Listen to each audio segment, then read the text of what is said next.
Bonsoir tout le monde, bienvenue à Hockey sans limite ce soir avant-match du Canadien qui reçoit les Panthers de la Floride. Privé de Jordy Ben, Mitchell ne joue pas non plus ce soir, mais Mitchell je pense pas une blessure, c'est plus une rotation. Donc on va avoir droit à Martinson, King et Hutt sur notre quatrième trio. Mais tout d'abord, je vais vous présenter mes panélistes pour ce soir. On a Eli, on a Baba et on a Marc-André. Comment ils vont les boys? Comment ils vont mon Baba? Hey, ça va bien, ça va très bien. La neige fond, puis ben là, ça sent comme les séries, on aurait dit, hein? Ah ouais, ça sent le printemps. Ouais, je trouve que les séries, ça sent le caca de chien un peu, mais bon.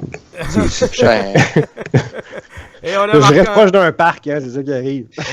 Ouais, ça doit pas aider. Et on a Marc-André qui était en feu, il est en feu complètement. Comment il va, Marc-André? Yes! Journée de printemps, il fait beau. La vie est belle. Yes, sir. En tout cas, moi ici. Hey, man, il est en feu. T'as-tu vu? Qu'est-ce qu'il a fait encore? T'as-tu vu qu'est-ce qu'il a fait encore? À l'avant-show, il était en feu, il était starté, nanana, puis là, il arrive, le micro est ouvert, puis là, il est tout mal à l'aise, puis il sue. Bon,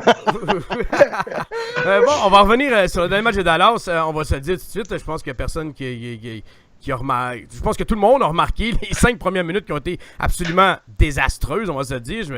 Après 5 minutes, je me disais, hey, on va en manger. Je voyais le 10-0 quasiment. Tu sais, j'étais comme, oh, wow, là, que c'est ça, là. Tu sais, là, je comprenais que juste pas, mais ils ont revenu extrêmement fort, on va le dire, pour le reste du match. OK, je vais te lancer là-dessus, Eli. Qu'est-ce que tu as pensé du dernier match, toi, contre les Stars? C'est quand même un gros 2 points que le Canadien a été chercher. Une belle victoire du Canadien. Ouais, puis je suis content aussi que pour Andrei Markov, parce qu'on en a parlé dans le dernier show, puis regarde, on pouvait pas mieux tomber. Ouais, c'était un match qui était quand même surprenant. Je pense que, comme tu l'as dit en début de partie, je m'attendais au pire, mais on a été fucking opportuniste. Je m'excuse, c'était vraiment un sac inutile, celle-là. Ça a sorti. Mais bon. Ouais, on était opportunistes, puis ça s'est senti. On a pris confiance, puis ça n'a pas été trop long qu'on sentait qu'on allait gagner ce match-là, peu importe. Puis c'est ce genre de confiance que tu veux avoir avant le début des séries. Tu fais que, regarde, quoi dire à part qu'on est satisfait, Yannick? Hein? J'ai-tu fait ça? Ouais, quand même assez rapidement. Et toi, Baba, comment tu as trouvé ça, ce match-là, contre les Stars? Ben, un peu comme tu as dit, là, au début, c'était inquiétant. Cette équipe-là arrêtera jamais de me surprendre. Puis j'y vais aller plus loin que ça. La fin du calendrier, les séries qui arrivent, puis tout ça, est-ce qu'il pourrait y avoir un relâchement? Je veux dire, oui, on l'a dit, mathématiquement, c'est pratiquement réglé. Maintenant, est-ce qu'il pourrait y avoir un relâchement? Un match comme ce soir, là, j'ai bien hâte de voir ça. Vraiment, comment vont se comporter le Canadien d'ici les 2 prochaines semaines?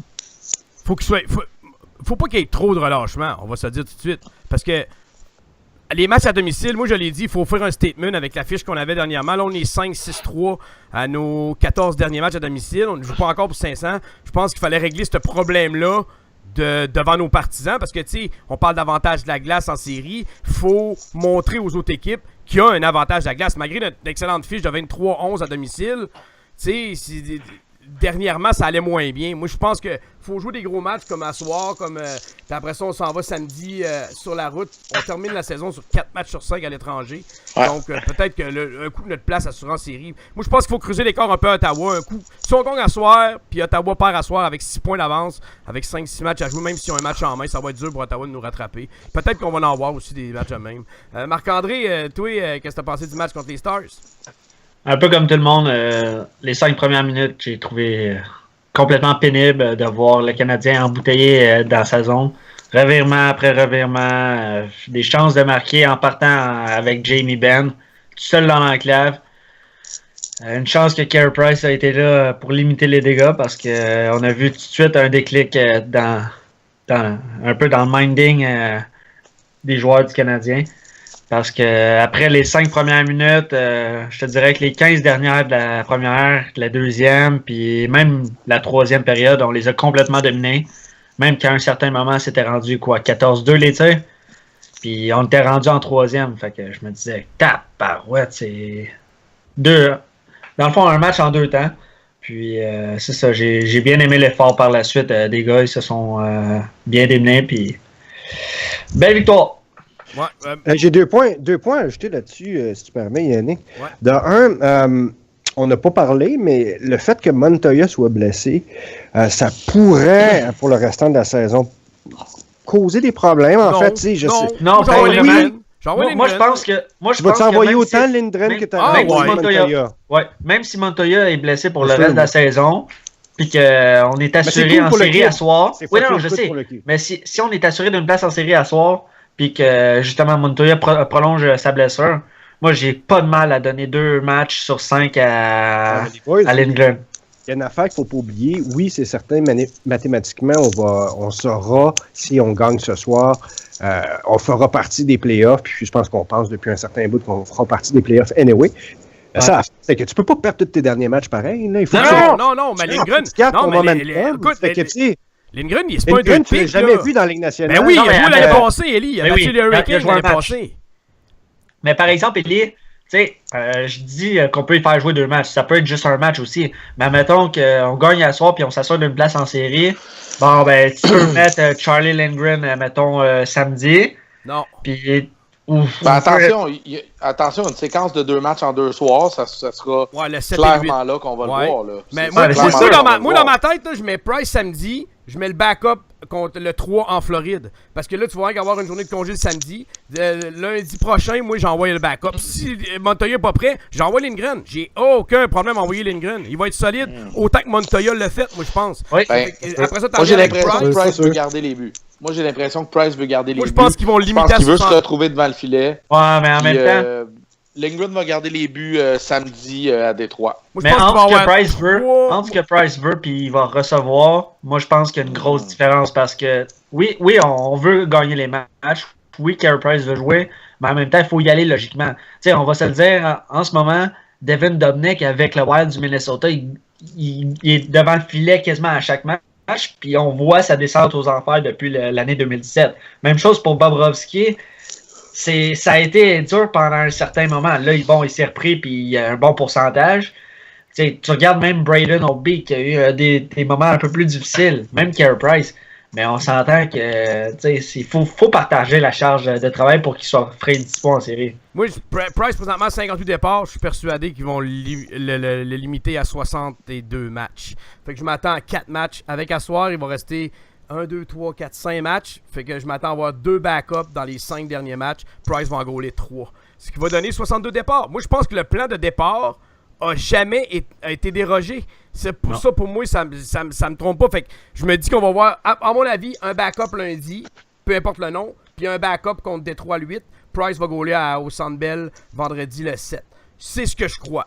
Ça, c'est peut-être pas ça qui va arriver non plus. Là. Mais je m'attends à voir Price à soir, Price lundi, Price mercredi prochain et vendredi prochain. Mais j'en vois. Il va y avoir 3 jours de congé avant de commencer les séries, 3-4 jours. Ça va être parfait pour moi. Mais j'en vois plusieurs aussi.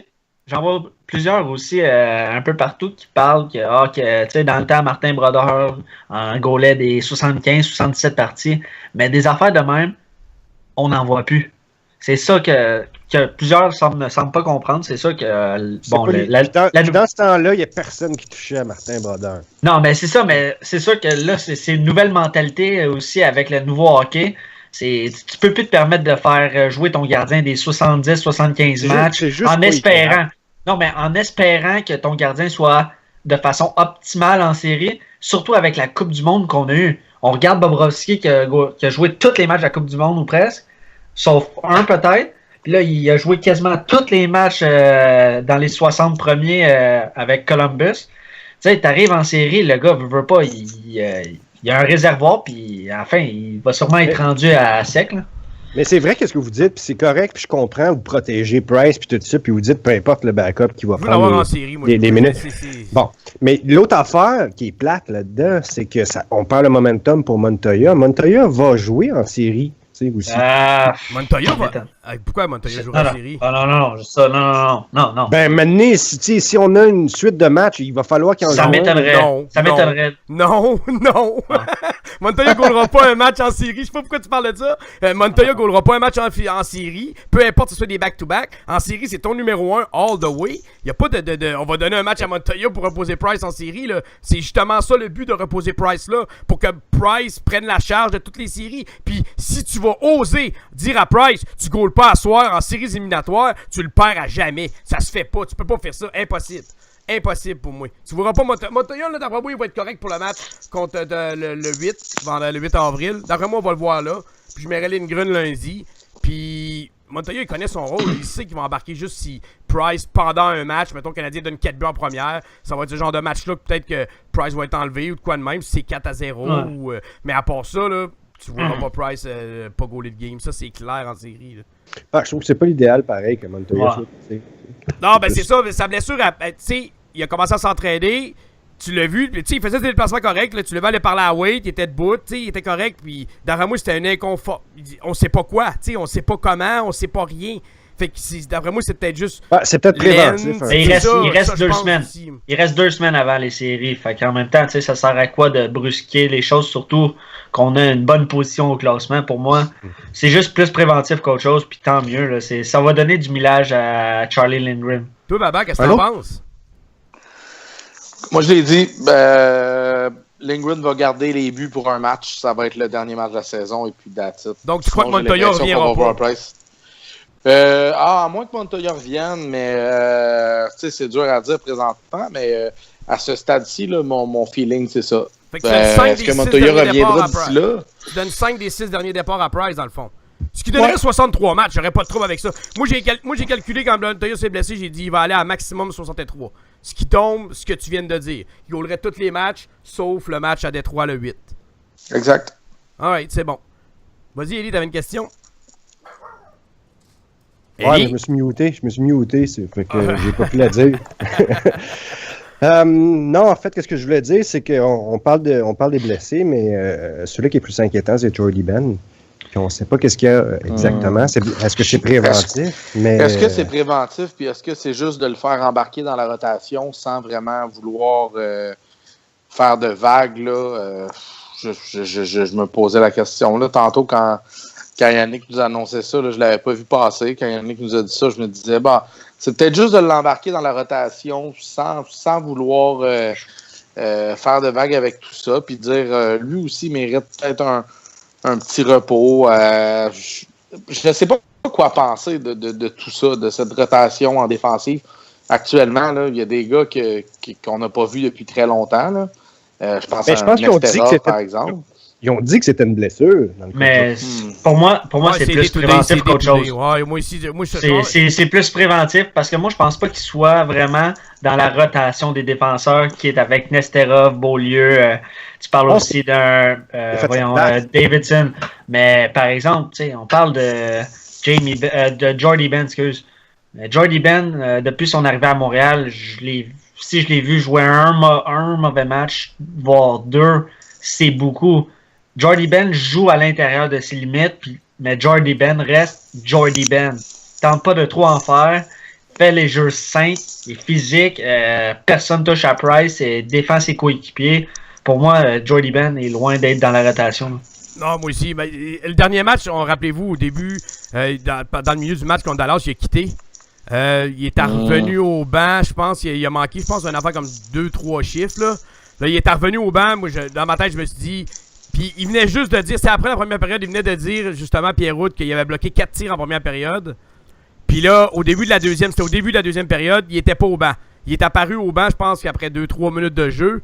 À mon avis, c'est rien de grave. Il l'a dit, il dit toujours le jour, là, il dit, tu sais, mais à ce stade-ci de la saison, là, t'as le moindre bobo, t'es à 98%, joue pas, ça donne rien. Tu veux avoir tes gars à 100% rendus en série. Si le Canadien ferait absolument une victoire à soir parce que les Panthers seraient 9e, on serait 8e, je suis persuadé que Ben est en uniforme à soir. Je suis persuadé qu'il aurait joué. Mais l'urgence de la situation, ou comment je peux dire ça, on n'est pas en urgence de situation présentement.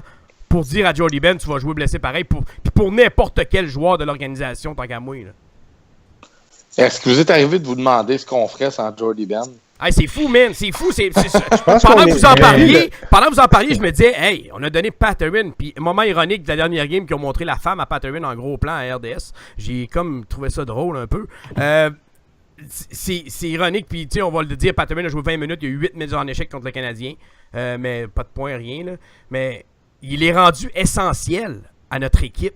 Ce genre de défenseur-là, on en cherchait un depuis longtemps.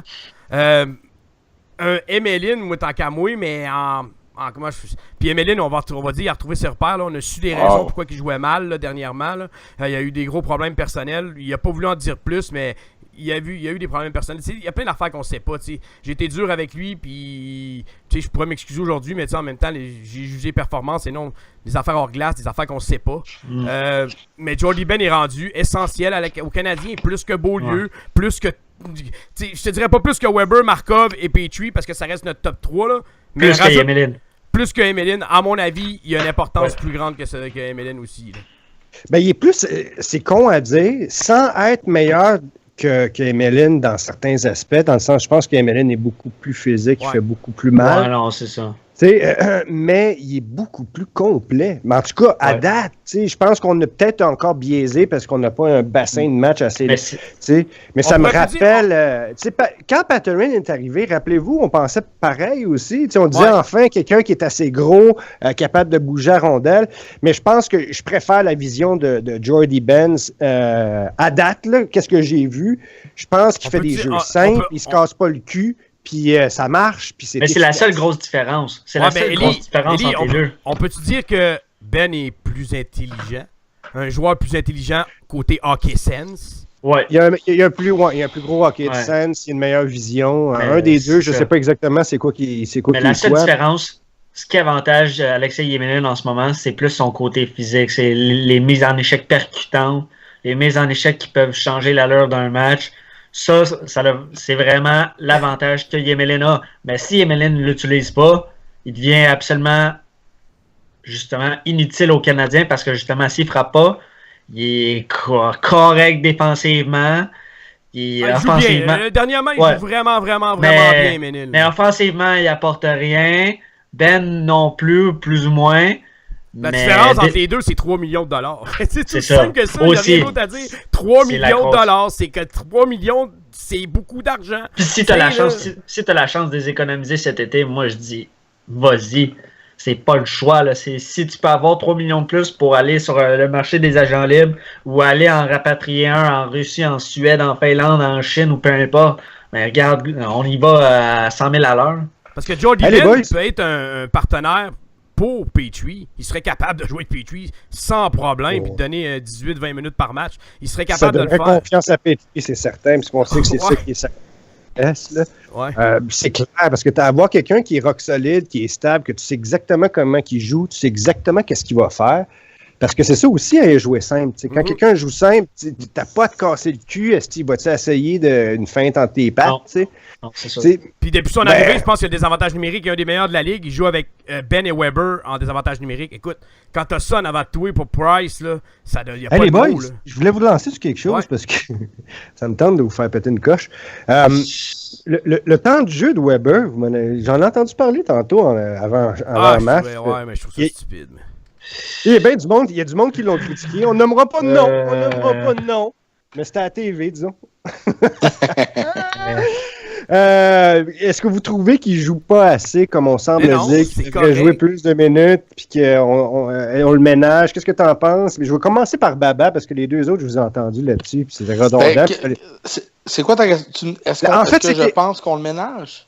En fait, qu'est-ce qu'on disait, c'est qu'il devrait jouer 28 minutes par match. Il joue jamais ça. Je comprends pas pourquoi il dit ça. Présentement, il le fait pas. Il a jamais joué ça. 19-22 minutes, puis que c'est pas comme ça qu'on devrait l'utiliser. Attends un peu, là. Il a joué aucun match en bas de 21 minutes cette année, first. Aucun en bas de 21 minutes. Puis c'est son plus bas total en saison, 21 minutes 02. Puis Canadien a eu un power play de 1 minute à la fin du match. Puis on a eu un seul désavantage numérique durant le match. Il a joué 19 minutes 50 à 5 contre 5, ce qui est son temps de jeu régulier depuis le début de l'année. Je trouve... semble que c'est difficile à... Tu sais, cette courbe-là de game shape, si vous me permettez là, l'expression. Là. Tu sais, souvenez-vous de lui en série l'année passée, à quel point il avait l'air au bout du rouleau. Tu sais, cette courbe-là de game shape, de game ready, de cardiovasculaire, c'est certain qu'il il devrait être à son pic présentement.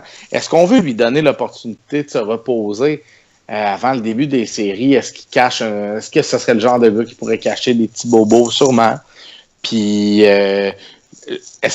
lui ne peut pas faire partie de la rotation. Vous comprenez? Lui, on ne va pas le sortir de l'alignement pour un soir donné. Est-ce que ça serait profitable?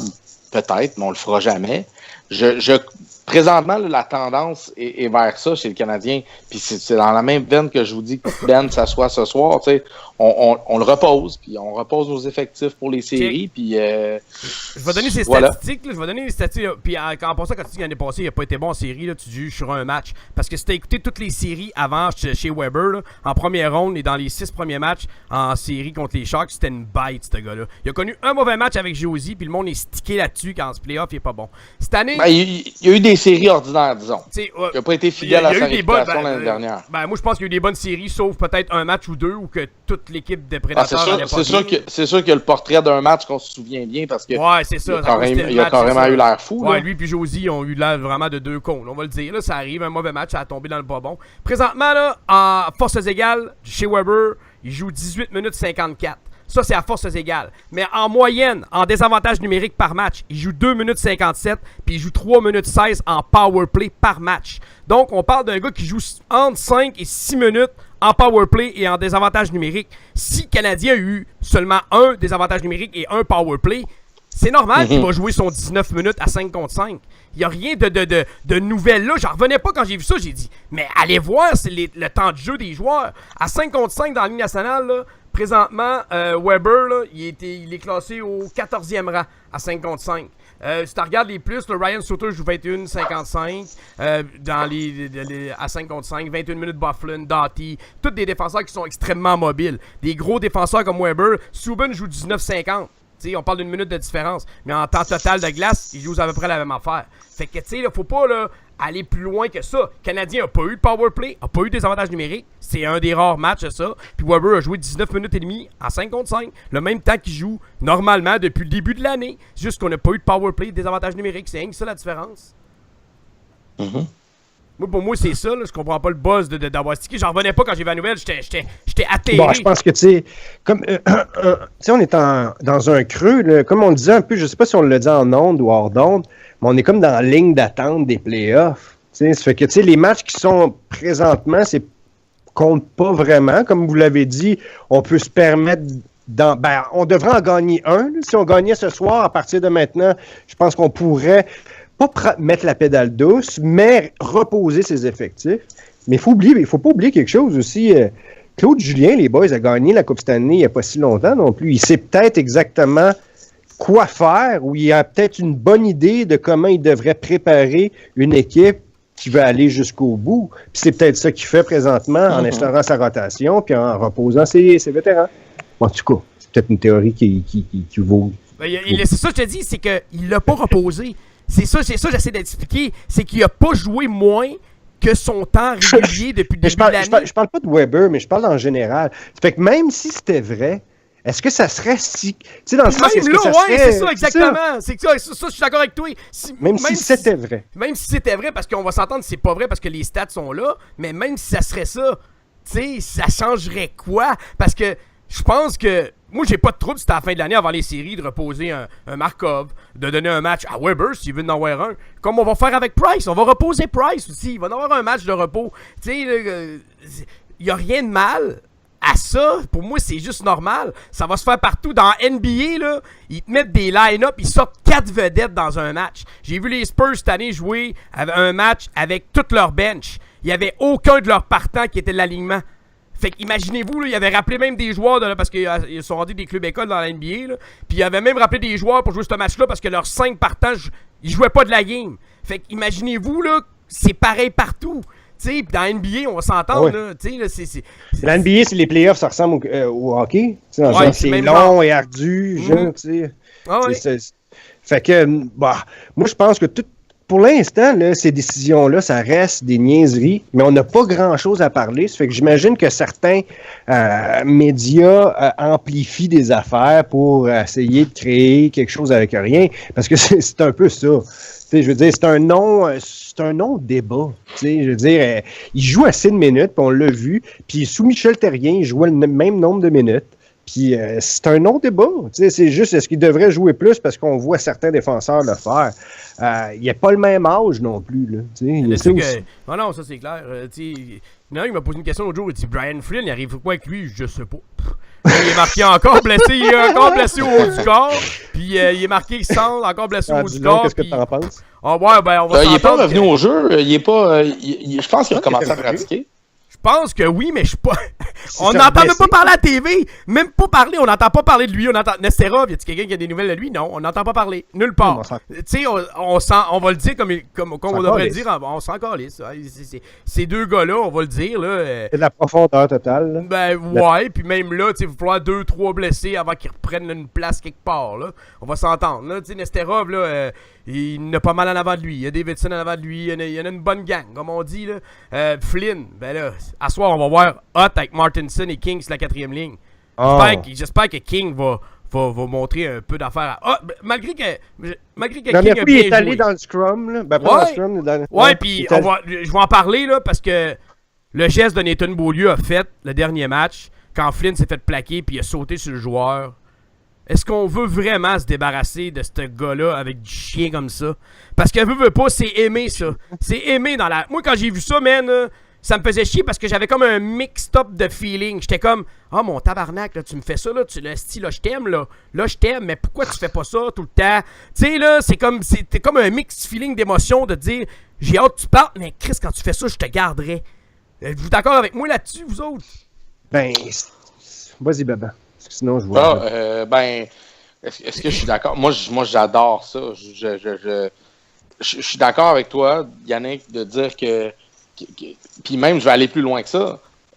Ça s'est soudainement mis à bien aller après. Je veux dire, est-ce que je peux pas dire que c'est grâce à ça que le Canadien a eu l'étincelle puis que disons que le momentum a changé de côté. Pourquoi tu peux pas dire que c'est ça? Pourquoi tu peux pas le dire? Parce que c'est pas les techniques corrects? Ouais, c'est Non, c'est pas ça. C'est plus que je sais pas si j'y crois à ce point-là qu'une bagarre. C'était pas une bagarre excitante. C'était pas une bagarre où il y a eu des coups de poing qui ont touché la cible nécessairement. C'était pas. Mais le geste, par contre, le geste de se porter à la défense d'un coéquipier comme ça, moi j'adore ça, puis c'est ce que j'adore de ce gars-là. Je suis d'accord avec toi de dire ça arrive pas assez souvent. Mais par contre, on retrouve ça dans son jeu, cet aspect-là émotif. C'est un gars qui se porte à la défense de ses coéquipiers. Puis oui, c'est certain que ses coéquipiers aiment ça. D'un autre côté, à chaque fois que je le vois, à chaque fois que je vois un défenseur se commettre comme ça, je me dis bon, ben là, on se défend à 5 défenseurs pour 5 minutes ou plus, ou voire plus.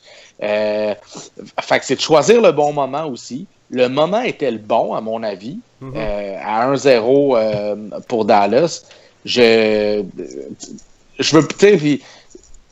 veux tellement pas paraître pour un apôtre de la violence, là, mais moi, c'est le genre de choses qui m'allument. Là. Puis je suis certain que dans son équipe, il y a quelques gars sur le banc que c'est la même chose. Mais tout le monde, je crois que je suis même pas un apôtre de la violence. Je l'ai déjà dit. Eli en est un, même. J'ai toujours été. Quoi? Non, mais il n'y a rien de mal à ça. Attends, je vais expliquer mon point de vue. C'est pas mal. C'est vraiment pas mal. Tu sais, mais moi, j'ai toujours dit des bagarres comme c'est arrivé dans cette situation-là, je vais toujours prôner ça. Pour moi, c'est un signe d'équipe. C'est un signe que tu tiens pour tout le monde. King, c'est un nouveau, là. Il arrive là pas longtemps. Il est peut-être même, on parle même qu'il est malheureux ici. Mais King, il a vu un joueur qui appartient aux Canadiens aller le défendre. Puis ça, c'est bon pour tout le monde. Pour tout l'esprit d'équipe. Pour un gars comme King. Pour tous les autres qui regardent ça. C'est ça, exactement. Peut-être, tu sais. Je suis pas un approche. Je suis pas un. Bon, ouais, on va le dire. On va entendre en série. Moi, je vais attendre de juger en série, King. J'ai de la misère, moi, ici. Mais là, à soir, au moins, Martin, je vais le mettre là. Mais moi, j'ai adoré de voir ça. J'ai comme fait, OK, wow. Tu sais, là, les gars sur le banc tapaient. Puis tu voyais qu'ils étaient contents. Puis Beaulieu, ben, Je sais pas, man, ça m'a mis à terre quand j'ai vu ça. J'ai fait crier, je le garderais, moi, Beaulieu. Mais là, l'expansion, je sais pas, il sera peut-être même pas pris à l'expansion. C'est ça qu'on se dit aussi, là. Peut-être aussi, en tout cas. Moi, j'ai adoré le geste, en tout cas. Puis je prône pas la violence, mais moi, ce genre de combat-là qui arrive sur le coup de l'émotion, j'ai pas de trouble avec ça. Tu frappes un de mes gars, moi, je suis un défends. apôtre, c'est ça. Moi, je suis un apôtre. Ben, t'as toujours été ça, Élie. Comment de fois j'ai défendu la 4e ligne? Non, mais comment cette violence-là, tu l'as adorée, mais non, mais c'est pas pour moi, c'est pas de la violence, c'est plus une question d'esprit d'équipe. Ouais, ça va plus loin que la... Ouais, je sais, mais j'ai toujours défendu notre petite 4e ligne, puis j'ai été le premier à dire que je me suis trompé, que j'étais content d'en avoir une grosse présentement. Puis t'as toujours été pour la grosse 4e ligne. Tu sais, là, ça fait que, tu sais, on est deux mentalités. T'as-tu dit, excuse-moi, t'as-tu dit que t'en avais... Tu viens-tu de dire, j'en ai une grosse? Hein? Ou on en a une grosse? Non, Ouais, je peux pas. Non, tu viens de dire, je suis content d'en avoir une grosse. Une grosse 4e ligne. Ouais. Ah, ok, excuse-moi. Ok, ouais, ça a peut-être mal sorti, ça se pourrait. Ouais. Ça se pourrait. Ouais. C'est vous autres qui voyez des doubles termes à n'importe quoi, hein? C'est pas moi. Marc-André, ça fait longtemps qu'on l'a pas entendu. Attends, je peux te répondre à ton esti d'apôtre. Ouais, vas-y, mon apôtre de la violence. Un peu, là. Mais toi, là, tu me traites d'apôtre de violence, mais la seule affaire, c'est que j'ai l'impression que je suis juste pas hypocrite face à ça. Je pense que sans être un fanatique, tu sais, je crois pas que la violence est une solution. Je pense juste que la violence fait partie de ce sport-là. C'est un sport de contact et donc il y a de la violence. La seule affaire, c'est que le sport a été teinté, comment dire, pardon, j'avais beaucoup de salive, c'est dégueulasse. Le sport a été régulé par un certain contrôle fait par la violence, OK? Puis c'est plate à dire, mais ça fait partie du sport autant que ça l'est dans n'importe quel sport de contact, OK? La seule affaire, c'est que là, il y a des bagarres, OK? Alors, on s'entend que la bagarre qu'on a vue lors du dernier match a fait mal à personne. Il n'y a personne qui s'est fait knocker. Il n'y a personne qui s'est même pas assez proche de knocker l'autre. Mais le statement a été là. Tout le monde l'a ressenti. Tout le monde a eu peur parce que les deux gars qui ont lâché les gants ont pris une chance. Ils ont joué avec leur vie, entre guillemets. Parce que, tu sais, on sait jamais qu'est-ce qui peut arriver sur la glace. N'importe qui peut... Tu sais, donc... Mais ça a amené une dose d'émotion, OK, qui est difficile à retrouver. Ben, qui n'est pas difficile, mais que parfois, c'est une façon d'insuffler une dose d'émotion à son équipe. Puis dans ce sport-là, le hockey, ça existe depuis tout le temps. Ça fait que, arrêtez-moi de dire que, tu sais, je suis un apôtre ou je suis pas un apôtre ou j'essaie de le dire du bout des lèvres ou non. Ça en fait partie. Puis on aime ça parce qu'on aime le sport. Ouais, c'est pas méchant non plus quand je dis ça. On aime le tout, puis on aime cette partie-là avec parce que ça en fait partie. Comme au football, on aime un gros hit sans vouloir que personne se fasse mal. Oui, c'est clair. C'est clair. Marc-André, toi, qu'est-ce que t'en penses? Moi, j'ai bien aimé le geste de Nathan Beaulieu. C'est sûr que j'aimerais ça qu'il le fasse, comme tout le monde, un peu plus souvent. Qu'il soit plus régulier dans ses prises de décision, qu'il soit dans le fond, ce qui ferait en sorte qu'il serait déjà avec chez Weber depuis un bon moment, puis qu'on en arrêterait finalement de parler du manque de profondeur côté gauche en arrière. Mais pour moi, ça me laisse un peu indifférent du fait qu'il se soit battu ce mardi. Mais c'est sûr que j'aimerais ça le voir émotif de même, tout en restant dans ses limites plus souvent. C'est quand il essaye de trop en faire, de faire les longues passes, juste sur le premier but des Stars. Qui fait la mauvaise passe? C'est Nathan Beaulieu. Le revirement, le but.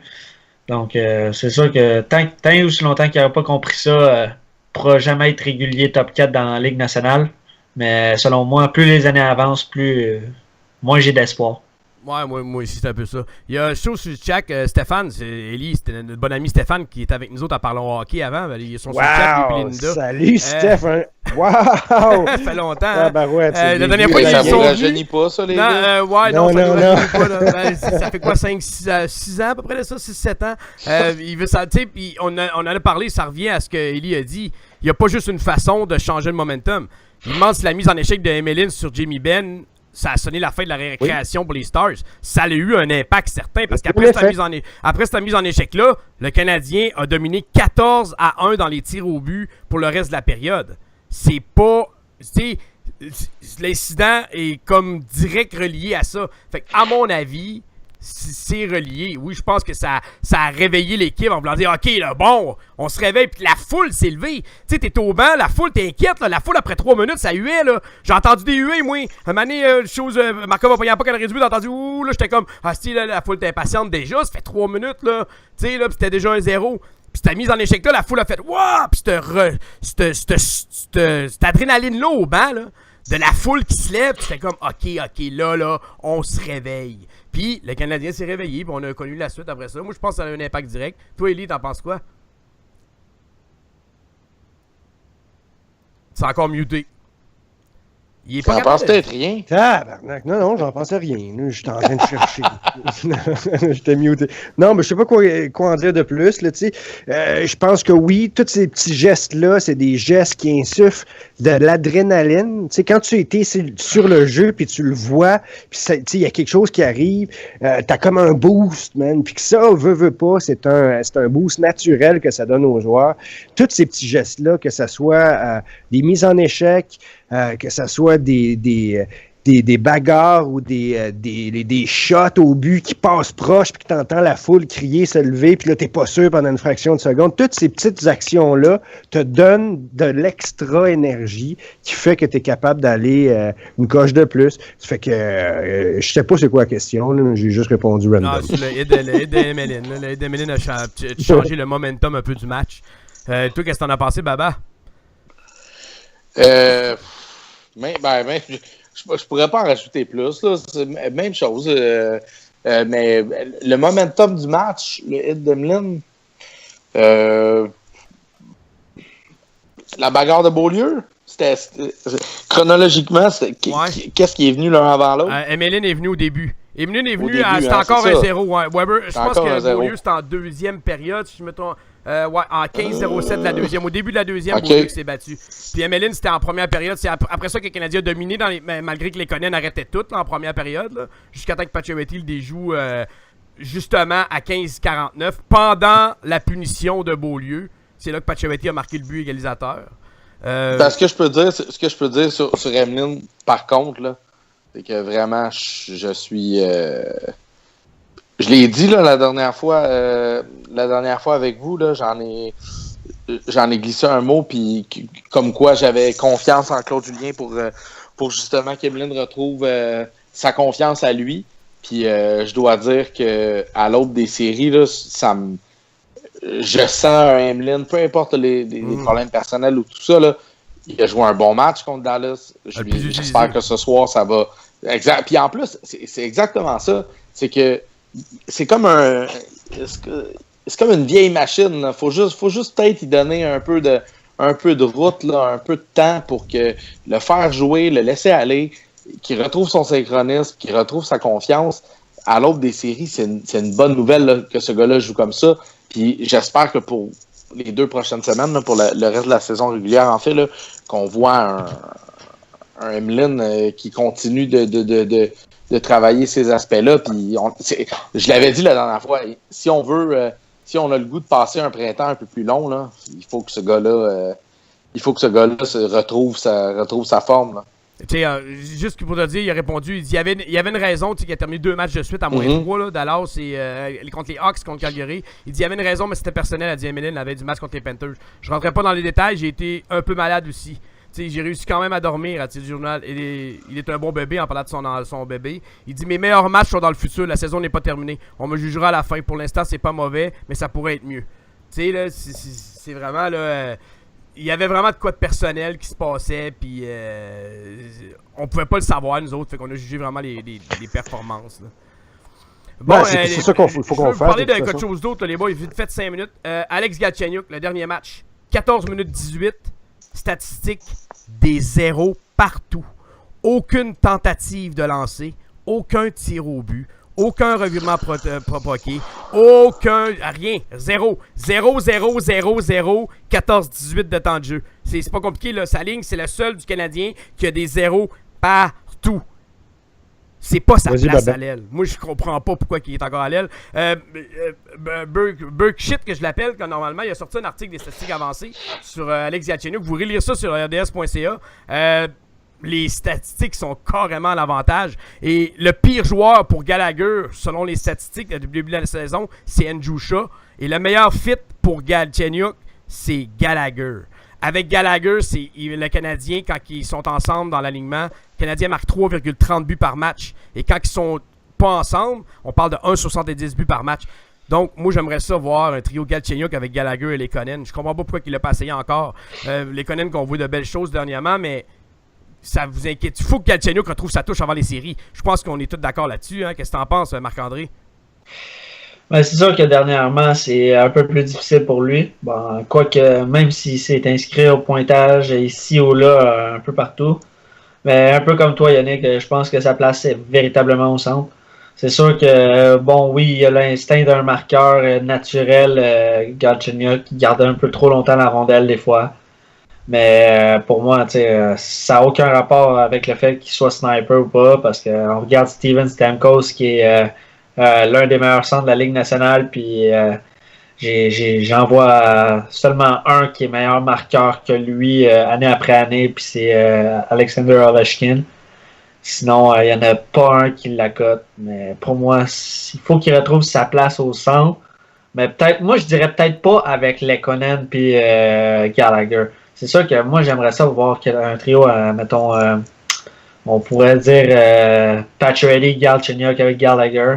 Puis d'avoir un premier trio formé de Lekonen avec Dano et Radulov. Ça serait quelque chose. Ouais, mais je sais, mais les statistiques qu'il a sorties prouvent, hors de tout doute, que Galchenyuk et Radulov ensemble, ça fonctionne pas. Malgré tout ce qu'on a pu voir, ça a été prouvé. Il dit carrément qu'avec Dano, il dit que enlever Galchenyuk.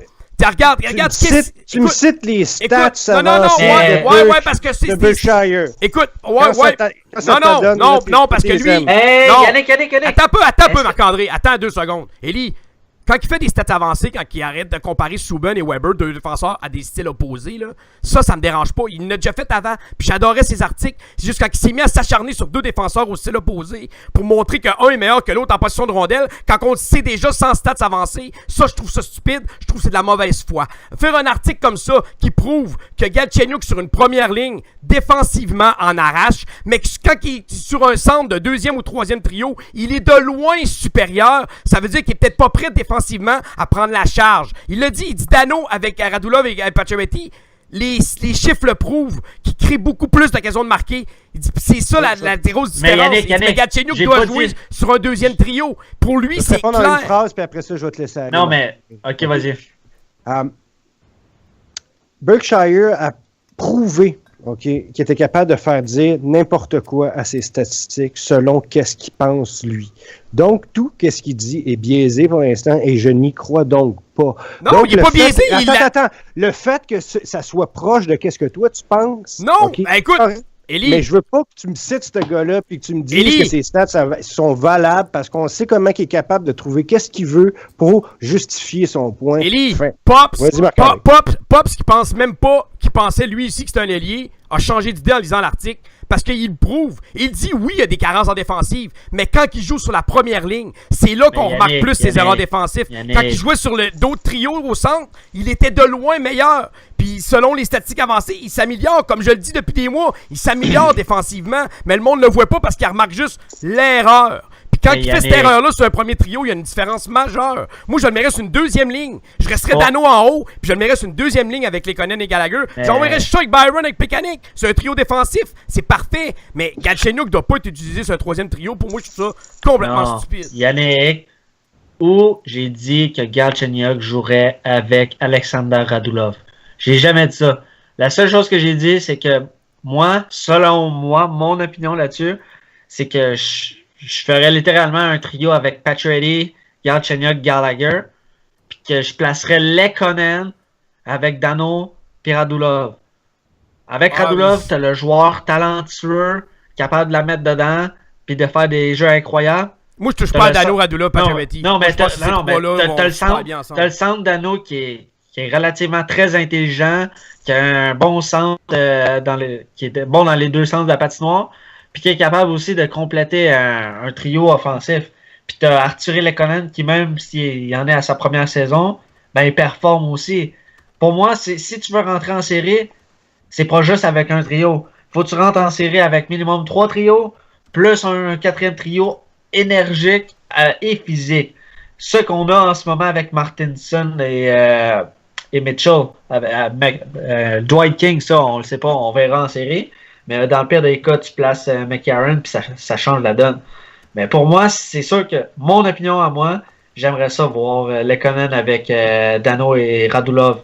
Juste pour diversifier l'attaque. Parce que là, en ce moment, tu mets tes 3 canons ensemble, puis t'espères que ça fonctionne. Si ça fonctionne pas, ben ça repose sur les épaules des autres trios. Puis on va s'entendre là-dessus, c'est que Galchenyuk, en ce moment, il est pas très confiant. Fait que dans le fond, s'il n'y a pas de confiance, puis le premier trio marche pas, t'as quoi qui marche? C'est ça mon interrogation là-dessus. Puis de là à séparer Radulov et Pacioretty, pour cette année, ça serait la meilleure solution. L'année prochaine, je ne dis pas si on en rajoute 2 top 6, mais là, en ce moment, avec ce qu'on a, ça serait mieux de les séparer. Moi, j'ai pas de trouble d'aller voir son premier trio parce que je pense que le trio Galchenyuk, Gallagher et Lekkonen pourraient produire, puis Lekkonen qui va bien dernièrement. Moi, je suis encore convaincu que sa place est au centre. Puis je suis encore convaincu qu'il va le mettre au centre l'année prochaine. Je suis persuadé. J'ai hâte de voir en tout cas. Bon, les boys, on va y aller avec l'avant-match, parce que là, le match commence quand même dans une quinzaine de minutes à peu près. Je vais vous donner les statistiques des deux équipes pour l'affrontement de ce soir. Les Panthers de la Floride, 77 points au 22e rang de la Ligue. Les Canadiens au 7e rang à 95 points. Les buts par match, les Panthers au 23e rang à 2,53. Les Canadiens, 2,7 buts par match au 17e rang. Les buts alloués, les Panthers au 17e rang à 2,76, les Canadiens 2,45 au 6e rang. L'avantage numérique des Canadiens au 10e rang de la Ligue nationale, ça fait du bien de voir ça à 20,2%. Au-dessus de 20%, ça fait toujours du bien. Celui des Panthers au 25e rang à 16,9%. Le désavantage des Panthers est au premier rang de la Ligue nationale de hockey à 85,7%. Celui du Canadien au 20e rang à 80,4%. Les boys, vos prédictions sur le chat, c'est le temps. Allez-y, les boys. Donc, vous autres aussi, c'est votre temps, les boys. Vos prédictions. On va commencer avec tout, Baba. Ta prédiction pour le match de ce soir. Et quel genre de match tu t'attends? Je m'attends à un match. C'est un match difficile à. Je m'attends à un match endormant. Je vais te dire la vérité, là. Je m'attends à un style de jeu assez éteignoir, là, disons. Là. Je m'attends à un match sans trop de flafla des deux équipes, vraiment, et à un pointage très bas. Tu sais, un bon vieux match Canadien-Panthers, là, comme dans le temps, là, c'est-à-dire un petit jeudi tranquille, ouvrez pas votre meilleure bouteille, ça va être très, très, très, très tranquille comme soirée. Puis ma prédiction tout de suite? Ouais, vas-y. 2-0 Montréal. Oh, c'était vraiment un match plate. Mais au moins, ils sont sur avec la victoire, sur ceux qui vont être payés, vont être contents. Et voilà. Marc-André, toi, ta prédiction? Puis quel genre de match tu t'attends, bien sûr? Un peu comme Olivier, je m'attends à un match pas trop excitant. C'est sûr que ça sera pas très offensif selon moi non plus. Mais je m'attends à un match qui tourne autour de, un peu comme Olivier dit, 1-0, 2-0, mais je vais y aller avec 1-0. 1-0? Oh boy! Ouais. 1-0? My God! On vient de marquer 7 buts en 2 matchs. Pourrait pas être un peu plus offensivement parlant? Mais non, mais c'est ça, on les a toutes dépensés en... D'après moi, c'est ça. Là, c'est rien que 7, là! Arrêtez, on a pressé. D'après moi, on vient de presser le citron. Puis ben non, ouais, on vient de marquer rien que 7 buts. Arrêtez-moi ça, là! On est dû pour un match endormant. Oh! Maudit! Élie! Remonte le niveau un peu. Vas-y, Élie. Il va me redescendre ça encore plus bas, lui, check bien ça. Ben là, c'est dur d'aller plus bas qu'un 0, là. Ouais, j'avoue là, que ça, c'est dur. À moins qu'ils disent 1-0 en fusillade, là, ça sera encore pire. Élie, démute. Il y a de la misère avec son mute. Oui, hein? Tabarnak, man, c'est pas fort. Il y a de la misère avec son mute, c'est fou. Wow, je suis très déçu. Puis là, en plus, j'avais fait une super bonne blague qui avait comme... Là, ça n'a plus rapport. Là. J'ai tout gâché mes choses. Mais écoute, les boys, moi, je m'attends à un match très excitant et très offensif. 5-4, Montréal. Non, mais écoute... quoi dire? Je peux pas vraiment dire le contraire de mes amis. Je pense que ça sera pas le plus grand des matchs. Est-ce qu'on peut être surpris? comme chaque fois, oui, bien entendu. Est-ce que ça sera ce soir? J'en doute. Mais en même temps, je pense qu'il va y avoir un peu plus de buts qu'un simple 1-0 ou 2-1. Moi, je m'attends à une performance du Canadien correcte, puis un match avec 5 buts.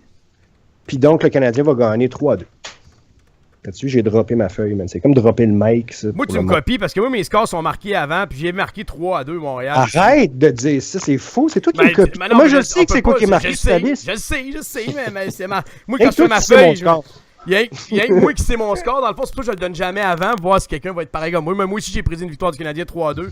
Comme Pop sur le chat aussi qui prédit 3-2 Montréal. Len qui prédit 3-2 Montréal en prolongation. Linda 4-1 Montréal. Stéphane 5-2 Habs.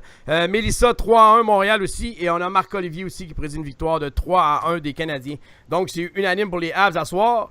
Advenant une victoire du Canadien ou une défaite des Lightning de Tampa Bay, notre place à la danse du printemps est assurée, mes amis. On peut dire déjà que c'est fait, mais juste mathématiquement partant. Mathématiquement partant. Touche du bois. À côté, change de pantoufle. Non, ça, je ne change plus, là, ça va bien. Là. J'ai changé juste au changement d'entraîneur. Je me suis dit, il fallait bien que je change le momentum de bord, comme on dit. Ça marche. À date, ça marche. 12-5-1. Faut pas se plaindre de ça, certain. Donc, c'est tout pour Hockey Sans Limite. Merci beaucoup d'avoir été là. Merci beaucoup, les boys. Merci beaucoup, Baba. Eh ben merci. Merci. Ça fait plaisir. Ça fait plaisir à nous autres aussi, inquiète pas. Comment? Ça nous fait plaisir à nous autres aussi. Ah ben, tout le monde est content. Hein? C'est fantastique. Merci beaucoup, Marc-André. Oui, merci beaucoup, Yannick. Bon, tu as perdu un peu d'énergie pour asseoir, mais tu devrais être correct. D'après moi, tu en avais quand même assez pas mal. Merci beaucoup, Élie. Ben, moi, je suis pas satisfait, mais écoute, je vais dire merci pareil, parce que tout le monde dit merci, ça fait que c'était un peu comme déplaisant de dire quelque chose d'autre. Ah oui, mais là, hein? Faut dire merci. Des petits gars bien élevés. On remercie à tous nos auditeurs qui étaient là sur le chat. Guy, Tiffane, Stéphane qui étaient là avec Linda. Eux autres sont ensemble sur le même chat, c'est rien que vous dire. Nous autres, on les connaît bien.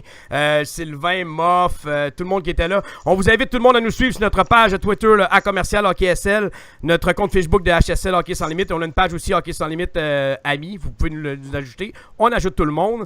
On vous invite aussi à nous suivre sur iTunes. Notre podcast, c'est sur iTunes, sur Google Play, sur YouTube, sur Réseau, sur Podbeam. Alors, allez écouter nos shows en reprise. Tous nos shows sont là. Le show du dimanche, l'hebdomadaire, qui est excellent. Vous pouvez écouter ça là aussi. Alors, c'est tout pour Hockey Sans Limite. Nous, on se revoit samedi. Samedi qui s'en vient, les Canadiens. Ils rendent visite au lac de Tampa Bay en Floride. Pour nos Habs. Alors, on vous souhaite un excellent match ce soir, Canadien. Panthers. C'est un bon match. À samedi.